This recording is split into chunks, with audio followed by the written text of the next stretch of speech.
part of News Corp? We are? No, I didn't know that. Yeah, that happened. Announced Wednesday, closing not till the end of the month. But Okay. yeah, exciting news for everyone. All right. So how much was it? It's about 90 upfront, and then there's some deferred potential opportunities. Okay. Well, good luck with that. So we hear a lot about users using ad blockers and ads sort of impugning the experience. Yeah. I mean, how big of a problem is this? I think everyone's a user. So Yeah. I think when we look at it from the industry standpoint, we're kind of heads down figuring at it from either the publisher standpoint or the advertising technology standpoint. But at the end of the day, we all go to websites and we all experience ads that are not very enjoyable.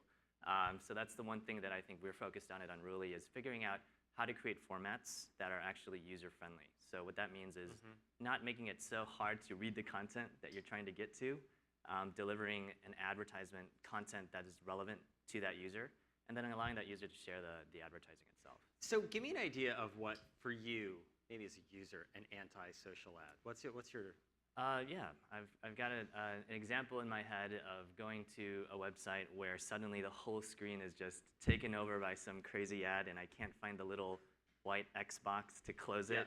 And I just want to read the article.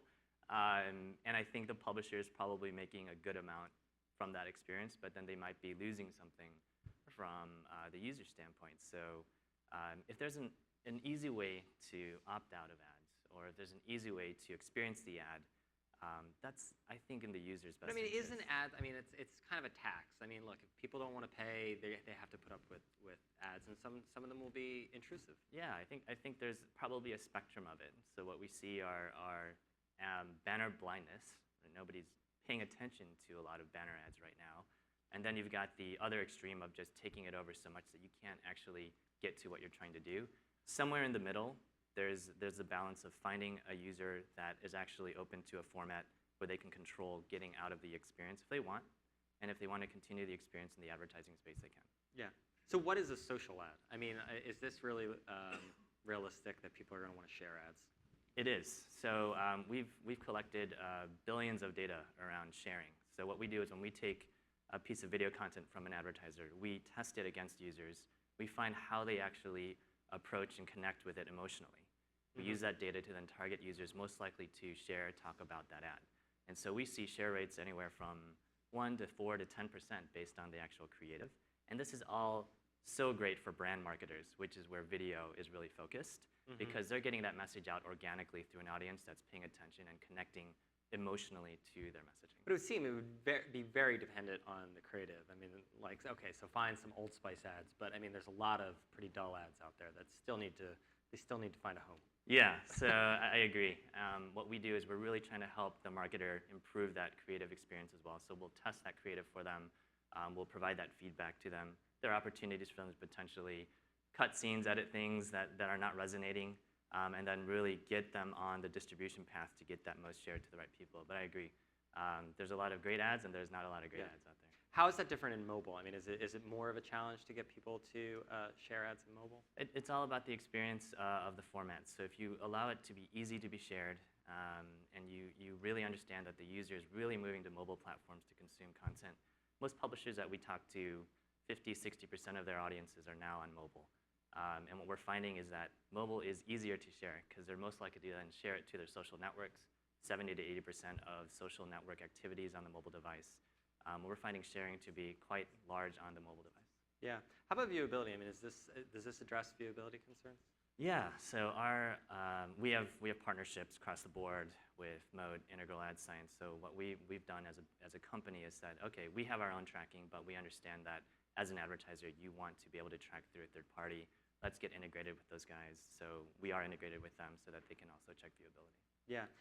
One of the things on the challenge board that kept coming up was mobile monetization. Yeah. I mean, it's still a problem for a lot of publishers.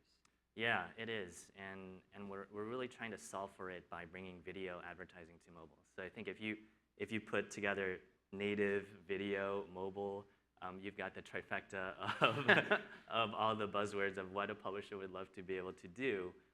Video is going to monetize better than display. Video is actually much more eye-catching, much more of an experience for a user. We've got an in-feed unit that works really well on mobile for publishers. It monetizes much higher rates than standard display, and it performs a lot better. So we're out here understanding that the user is shifting to mobile.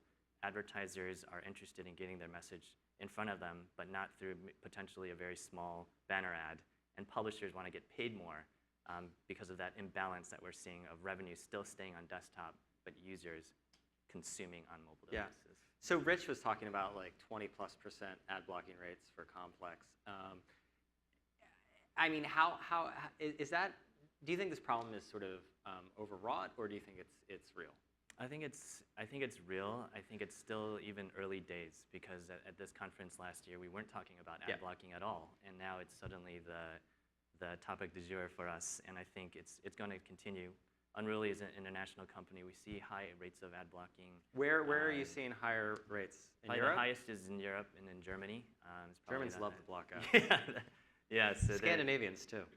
So we do see high rates over there, and we're working closely with a variety of organizations, including the IAB, around what does ad blocking mean for the industry, what does it mean for publishers, and I think it's really early days to see how it. Do you think there's a technological solution to it, or is that just going to be an escalating sort of arms race? We've seen a few solutions proposed of how to get around the ad blocking, but we're not sure. I think it's just so early that we're not sure if there's a standard way to handle Rich suggested the "Don't be a dick" messaging. That's one way to really get that message across to a user. I'm not sure if it'll work on News Corp properties, but maybe. Yeah, maybe.